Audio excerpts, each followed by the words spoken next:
Welcome back again to another update of my development journey. As always, I'll start with an update or a recap. So I had big ambitions to do an advanced AI that could traverse this whole arena and do some polishing. But that was pretty ambitious. I'll get back to the AI in a moment. I'll start with some polishing that I did. So what I did on the level, I started painting the floor with different kinds of materials just to give it a nice life. This pretty much worn out area in the middle where people would have been walking, raised areas where walls meet, and some uneven ground. And I also started adding some bits and pieces. I'm not sure, I'm torn between a level having to adhere to real life, floating platforms, and if I want to make all of them look like they actually support it. I'm still in two minds.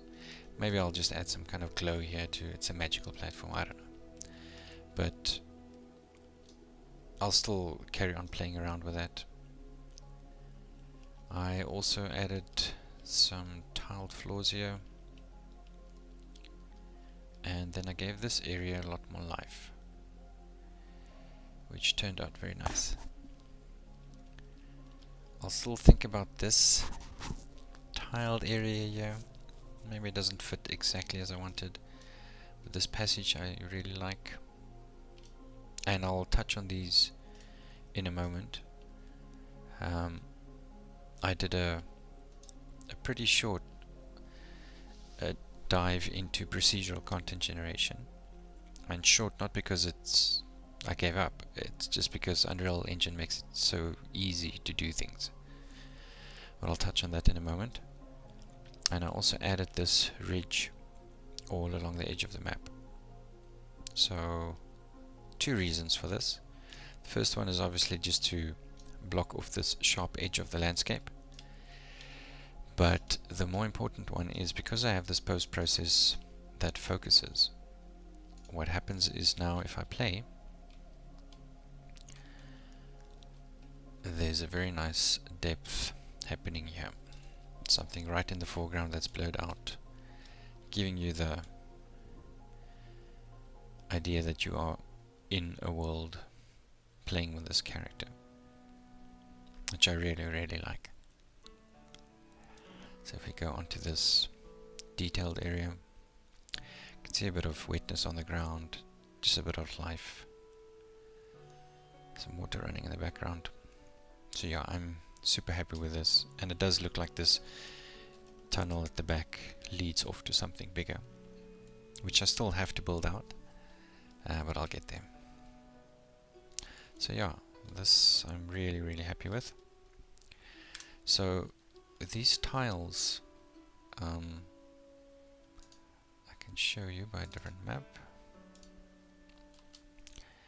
So I have this actor which I made, which just contains a spline that's in a, it starts off as a rectangle, but if you move the pieces around, or the splines, it starts generating it for you, filling it in with tiles. Now this is so easy to do, I'll quickly touch on it, just do a quick run through it for anybody who's interested, so feel free to skip this if you're not interested.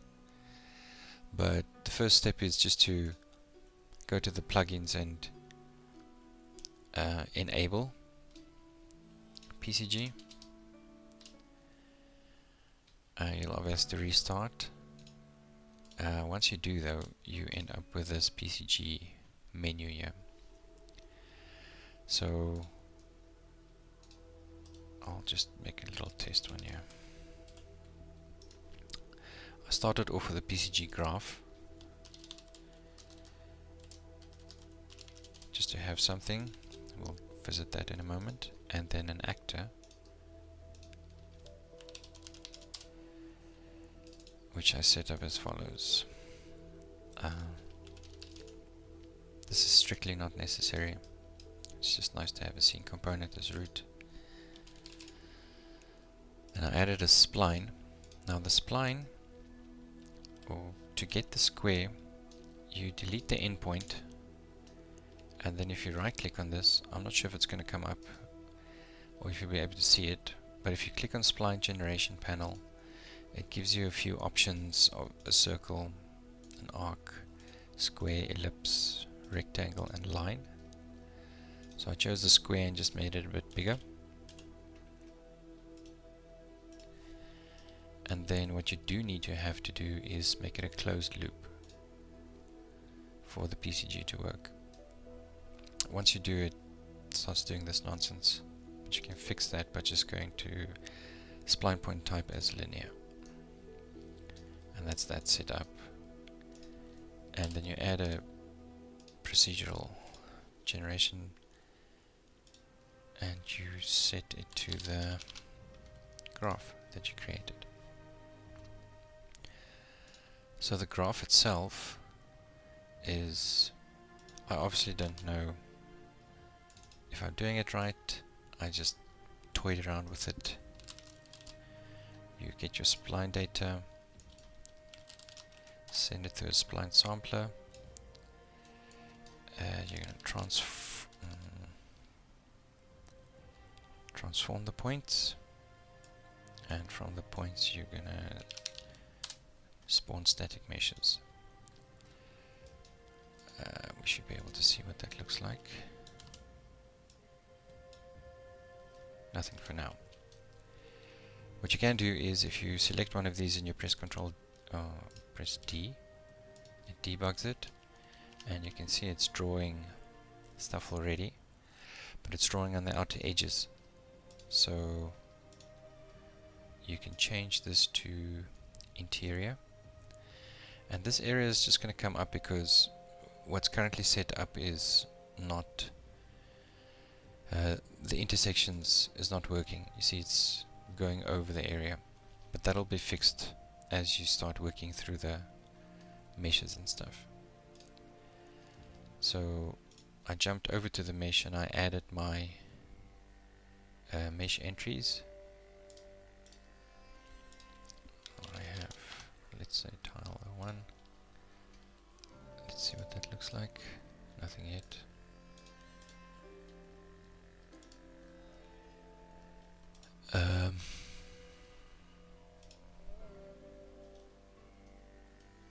Unbounded, you have to select, I think. Yeah.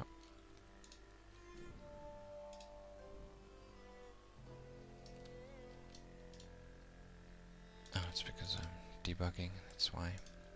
So there it's putting them in. So on this spline sampler you can change how far they are apart.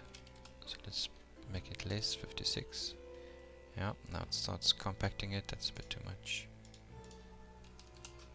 66. It's better. A bit more. 70. Yeah, let's say that's fine. And now you see the error's gone already because it's not intersecting over this too much. And when you transform the points, you can give it some random stuff, like let's say on the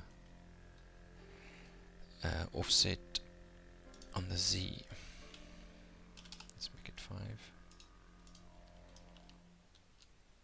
No, not that one. The rotation, right. See, it starts randomly doing it. And it took me a long time to get what I wanted because I forgot you can do negatives in Unreal. But yeah, you can mess around with these rotations, offsets. I think I had minus 30 and 30, 20s, yeah. So you can really work on something very nice. And I mean, this was super simple to set up. Now one thing that you can do is, if I show you, as soon as I move it, it starts regenerating the whole time. So once you're happy, you can actually go to the PCG component, clear the link, and it's going to basically create it as a stamp, a PCG stamp. And then what you can do is on the actor, you can convert it to a static mesh. Let's just do it quickly.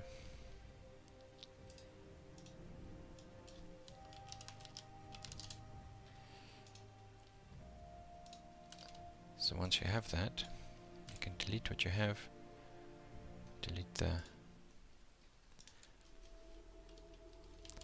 and then you have a static mesh that you can use around and add different kinds of collisions on it, which is fantastic.